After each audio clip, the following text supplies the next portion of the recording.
Olá, bonitos e bonitas, tudo bom com vocês? Eu espero que sim. Hoje eu tô aqui com ninguém mais, ninguém menos que... Eu mesma. Aquele momento que você esquece o nome do amigo. Ai, mentira, Deus do livre. Olá, pessoal. Um prazer imenso estar aqui contigo hoje. Obrigada pelo convite, pela parceria. E meu nome é Thaís. Eu sou formada em moda, tenho 2 formações em moda. Seja uma piranha formada! E aqui na internet eu trago conteúdo sobre mulheres, moda.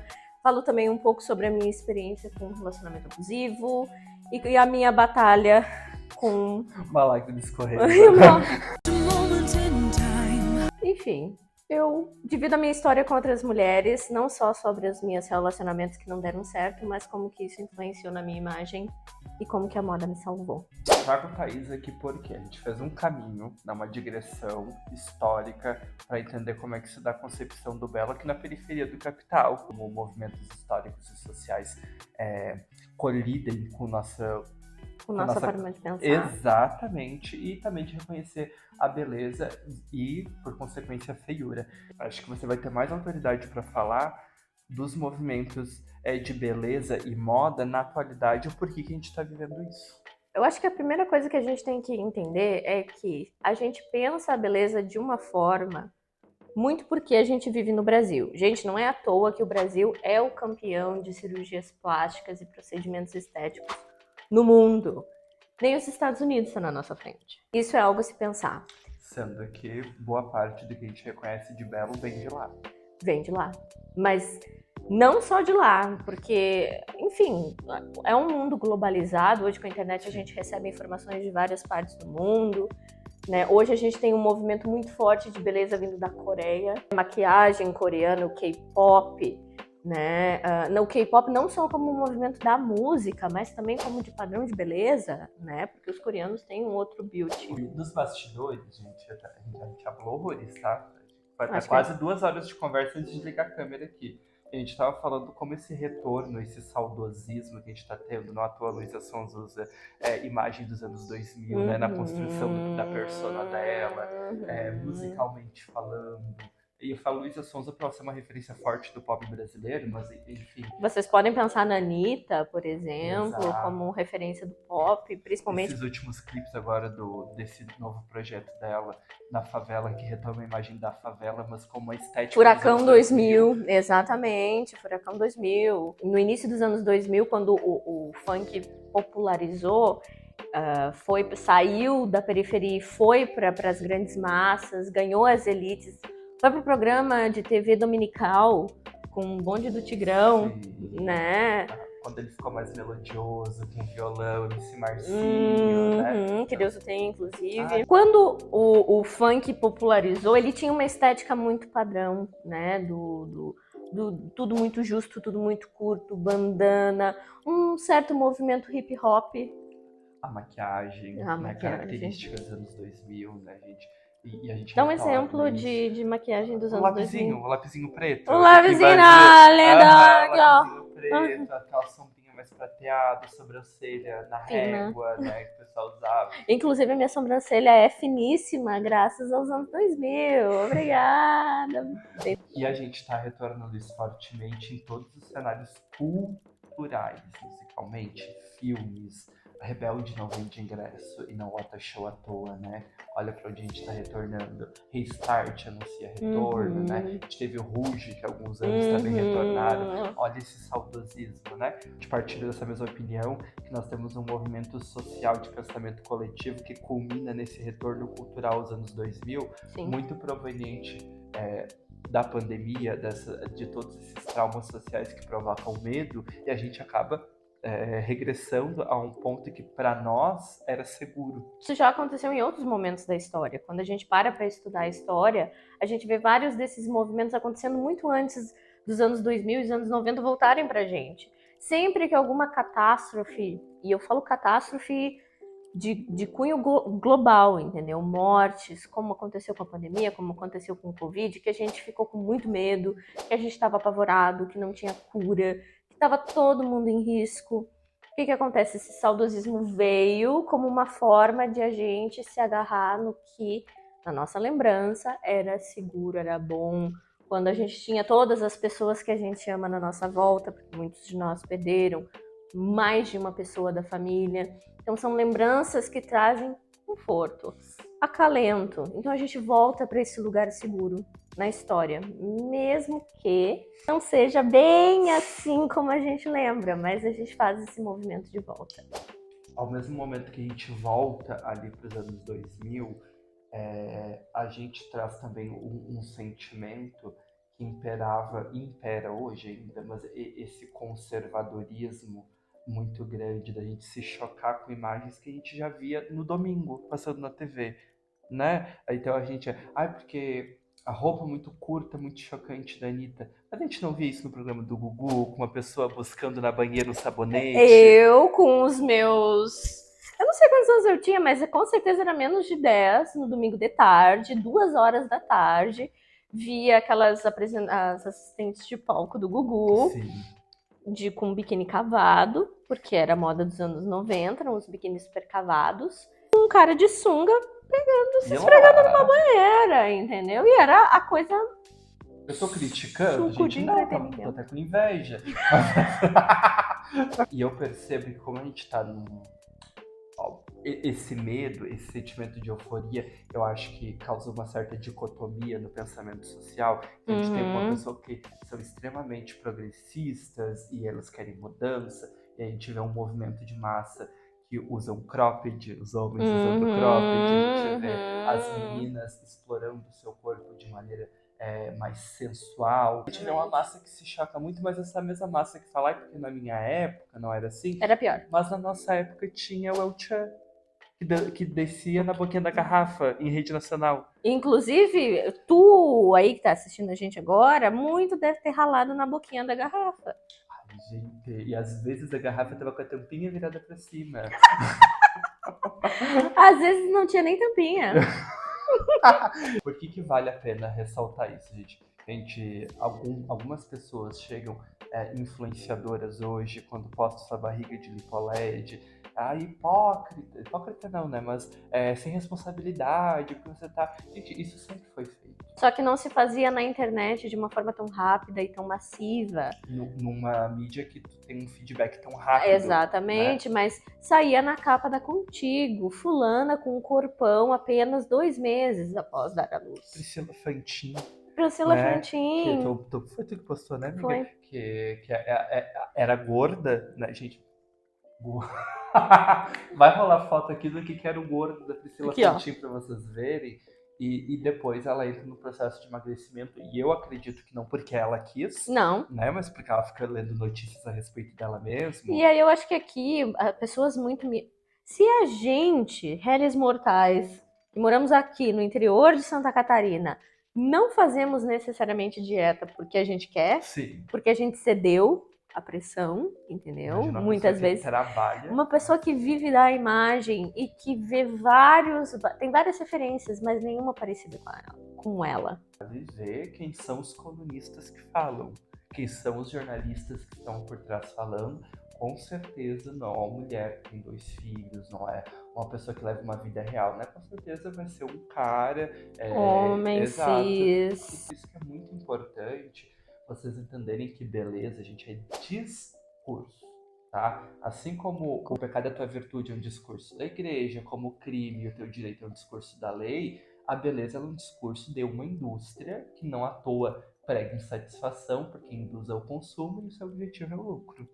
Uma empresa multimilionária, que inclusive multibilionária, obrigada, multibilionária, que cresceu horrores durante a pandemia. E que ficando em casa, se olhando mais no espelho, trabalhando home office, se vendo pela webcam, começaram a encontrar insatisfações pelo próprio corpo. Gente, harmonização facial. De onde que saiu isso? Uma vez uma pessoa me falou, ela bem assim, o que é? Pensa na raiz dessa expressão, harmonização facial. A gente parte do pressuposto que o nosso rosto não é harmônico. Quem foi falou isso? E de onde é que saiu o que é o harmônico, né? Quem construiu? Isso é construído, exatamente por quem? Por uma indústria trilionária. Uma indústria que precisa que tu se sinta insatisfeito consigo mesmo para consumir. Porque a partir do momento que tu tá bem contigo, ou seja, eu vejo pessoas que têm o meu peso na TV e elas não estão lá pra ser vítima, elas não estão lá pra ser a coitada ou o alívio cômico, né? Então elas estão lá como pessoas bem-sucedidas e o peso delas pouco importam. Não é mencionado no discurso. Exato. E tu enraiza um pensamento de que, gente, isso não importa, tu não vai querer comprar pílula de emagrecimento, procedimento de emagrecimento, lipoaspiração, abdominoplastia. Olha quanto de dinheiro tu para de mover se tu se torna bem com o teu corpo. Exatamente. Não é, gente? E aí, quando a gente faz movimentos de volta de padrões de beleza, gente, não é à toa que os anos 2000 tá de volta, entendeu? Como um padrão de beleza e estética. Se vocês pararem para pensar nos anos 2000, quem que eram as maiores referências de beleza que a gente tinha nos anos 2000? Pessoas com cabelos muito lisos, loiros, e eu sei porque eu lembro na escola as minhas amigas e colegas, todas com os cabelos pintados de loiro, e aí todas as tonalidades que vinham da Coleston, entendeu? Todas as tonalidades que tinham na Coleston elas usavam, entendeu? E aí a gente tinha várias variações de loiro, liso e magra, porque aí a gente tinha a blusa que mostra um umbigo, a calça que é baixa, entendeu? O que a gente via nos filmes? Lindsay Lohan, magérrima. Britney Spears, magérrima. Christina Aguilera, magérrima. E aí a gente olha para essas mulheres hoje. Lindsay Lohan enlouqueceu.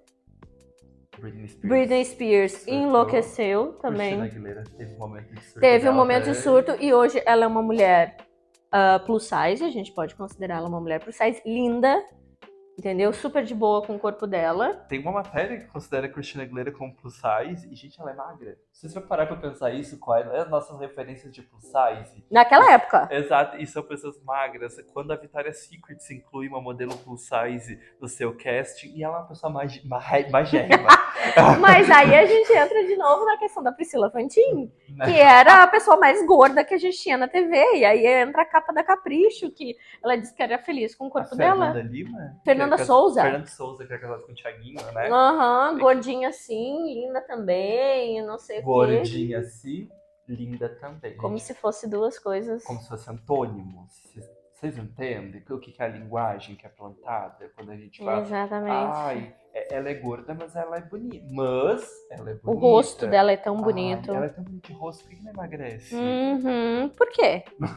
Por que eu tenho que emagrecer? Por que qualquer pessoa tem que emagrecer só pra caber num padrão estético?